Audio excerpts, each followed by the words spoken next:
آج ہی دیکھیے ایسا ہے کہ وزیر پنجاب عثمان بزدار اور سیکریٹری ہائر ایجوکیشن ڈپارٹمنٹ کے احکامات کی روشنی میں عشرہ شان رحمت للعالمین کی تقریبات کے سلسلہ میں گورنمنٹ اسلامیہ کالج میں ایک شاندار نعتیہ مقابلہ کا اہتمام کیا گیا۔ نعتیہ مقابلوں میں گزشتہ ایام میں ہونے والے مقابلوں میں اول اور دوم آنے والی طالبات نے فائنل مقابلے میں حصہ لیا اور اپنے خوبصورت کلام، سحر انگیز ادائیگی اور سوز و گداز سے بھرپور نعت خوانی کر کے حاضرین و سامعین پر ایک وجد کی کیفیت طاری کر دی۔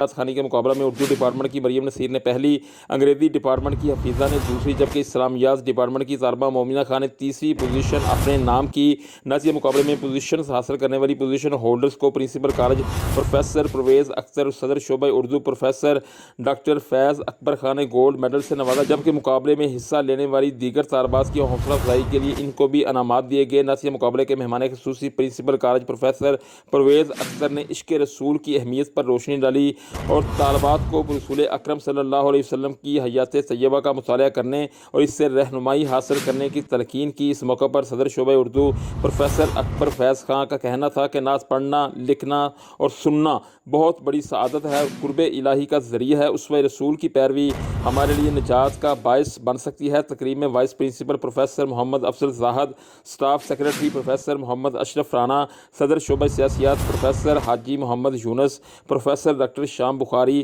پروفیسر عرفان اشرف، پروفیسر محمد آصف، ڈسٹرکٹ انفارمیشن آفیسر منور حسین اور اساتذہ کرام کے ساتھ ساتھ طالبات کی کثیر تعداد نے بھرپور شرکت کی۔ تقریب کی نقابت کے فرائض پروفیسر سید محمد اصغر شاہ نے انجام دیے، جبکہ پروفیسر ڈاکٹر مطیع الرحمان مشہدی، پروفیسر ریاض احمد سحر اور پروفیسر اظہر اقبال اظہر نے مقابلے کے ججز کا فریضہ انجام دیا۔ کیمرہ مین راشد مجید کے ساتھ عابد مغل، PNN TV، گوجرانوالہ۔